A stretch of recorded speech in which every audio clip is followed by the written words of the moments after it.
Good Morning Business, le grand entretien. Le grand entretien, je suis ravie de recevoir Stéphane Junique, président du groupe Vive. Bonjour, merci d'être sur ce plateau. Rappelez-nous ce que c'est le groupe Vive, ce groupe mutualiste de santé. C'est le groupe leader mutualiste en santé, c'est-à-dire qu'avec les mutuelles qui sont aujourd'hui à l'intérieur du groupe, nous protégeons plus de 10 millions de Français avec Harmonie Mutuelle, MGN, la Mutuelle Nationale des Territoriaux. C'est un groupe également qui a eu une posture en matière de santé globale. Nous sommes le premier acteur non lucratif d'offres de soins et d'accompagnement avec 1800 établissements d'offres de soins et d'accompagnement dans les territoires. Sur les 45 000 collaborateurs du groupe, 35 000 sont positionnés sur nos 17 métiers de l'offre du soin et d'accompagnement. Et puis enfin, parce qu'on ne le sait pas, mais le logement, c'est un déterminant de santé majeur. Et donc, nous sommes le 4e opérateur de logement social dans notre pays. Le groupe Vive a augmenté ses bénéfices en 2024. Vous l'avez dit, vous protégez 10 millions de personnes. Vous avez atteint 238 millions d'euros en 2024, une hausse de 33%. Le chiffre d'affaires accroît lui aussi à 11,2 milliards, hausse de 7,1% par rapport à 2023. Comment vous expliquez ces bons résultats ? La solidité de notre modèle. Nous sommes un acteur qui est un acteur non lucratif. Le modèle aujourd'hui de financiarisation de la santé est un élément qui nous amène à devoir être sur des dépenses de santé qui explosent. C'est la raison pour laquelle notre modèle est résilient. Le fait que nous puissions avoir une redistribution auprès de nos adhérents d'une manière significative de l'ensemble des bénéfices qui sont les nôtres est un élément de garantie, de protection pour nos adhérents, mais également de faire en sorte que la régulation de notre système de santé puisse être assurée. 25% de notre résultat avant impôt est redistribué vers des actions à impact social ou à impact territorial. Nous sommes donc un acteur qui est un acteur de la redistribution d'une manière extrêmement forte. Vous me parliez tout à l'heure de l'inflation des dépenses de santé, ça recouvre quoi ?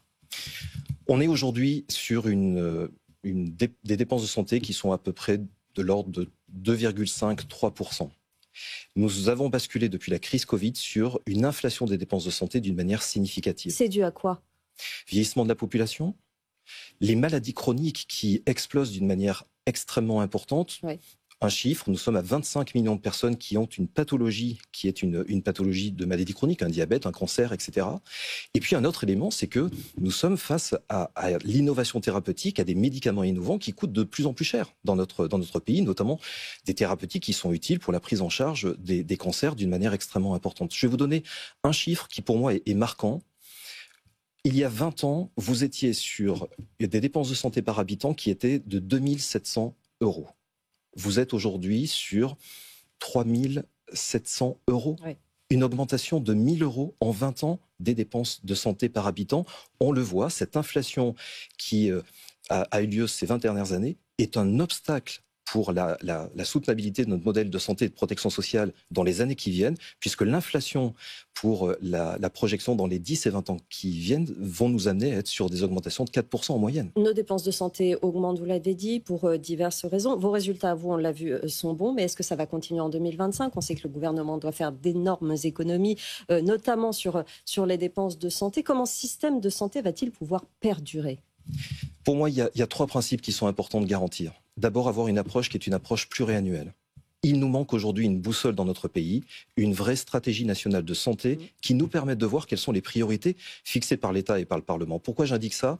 C'est qu'il y a un effort qui sera à conduire dans les années qui viennent sur la culture de la prévention dans notre pays. Il sera important d'investir d'une manière très très forte sur la prévention. Encore faut-il savoir quelles sont, en matière d'objectifs de santé publique, quelles sont les priorités que l'on a envie de se tenir. Il nous manque un cap, il est important d'avoir cette stratégie nationale de santé. Elle aurait dû être votée en 2023. C'est-à-dire il y a 2 ans. Le deuxième principe, c'est que nous devons être sur un modèle qui soit un modèle où l'organisation de notre système de santé devra davantage être soucieux, au fond, d'éviter les prescriptions qui sont les prescriptions inutiles, d'éviter les actes qui ne sont pas au rendez-vous toujours de la qualité des soins. Là aussi, l'adresse, la direction du ministère de la Santé a indiqué que chaque année, il y avait près de 250 000 hospitalisations qui pourraient être évitées, notamment par le suivi des patients qui sont atteints de maladies chroniques à travers une organisation beaucoup plus fluide, notamment entre l'hôpital et puis la médecine de ville.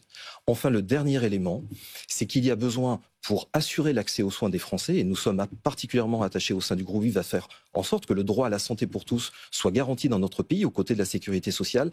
La complémentarité entre la Sécu et puis les acteurs mutualistes, les complémentaires santé, est un élément sur lequel nous pouvons progresser d'une manière beaucoup plus forte. Éric Chenu, le président de la Mutualité française, disait il y a quelques jours, on est dans une pseudo-gratuité où les gens ne se rendent plus compte de combien ça coûte. On ne se rend plus compte qu'on va chez le dentiste, on ne paye plus rien, on va dépenser, changer ses lunettes tous les 2 ans et on ne s'en rend pas compte. Est-ce que vous êtes d'accord avec ça? Oui, Éric Chenu a raison. En fait, le phénomène des réformes qui étaient utiles pour éviter que l'accès aux soins soit réduit pour des raisons d'obstacles financiers. Le fait d'être sur de la généralisation du tiers payant, le fait de pouvoir mettre en place des dispositifs comme le 100% santé en optique, en soins dentaires ou même en audioprothèse a été un élément pour permettre l'accès aux soins d'une manière significative dans notre pays ces dernières années. Mais ça allait trop loin. La conséquence, c'est que probablement s'est installée l'idée que la santé dans notre pays serait gratuite. Elle n'est pas gratuite.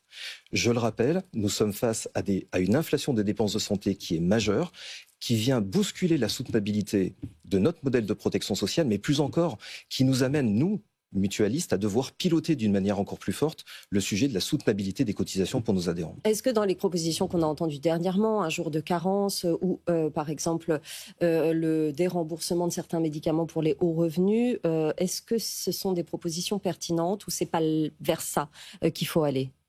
Je pense que dans la période dans laquelle on est, où on le voit, les projections qui ont encore été faites cette semaine par la Cour des comptes sur un sujet de la soutenabilité de notre modèle de protection sociale, avec un déficit de sécurité sociale qui sera jamais aussi important dans les années à venir, toutes les solutions doivent être imaginées.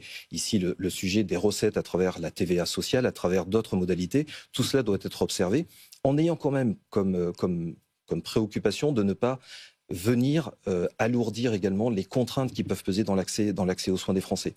Mais pour répondre d'une manière très précise, oui, je pense qu'il sera important, notamment à travers le contenu du contrat responsable et solidaire, qui est aujourd'hui un contrat pour les Français de complémentaire santé qui est majeur. 96% aujourd'hui des Français sont avec un contrat porté par les mutuelles qui relève du panier du contrat responsable et solidaire. Il y a des choses qui ne relèvent plus des soins essentiels. Ce qui est important lorsque l'on porte des lunettes, ce n'est pas la monture, ce sont bien les verres.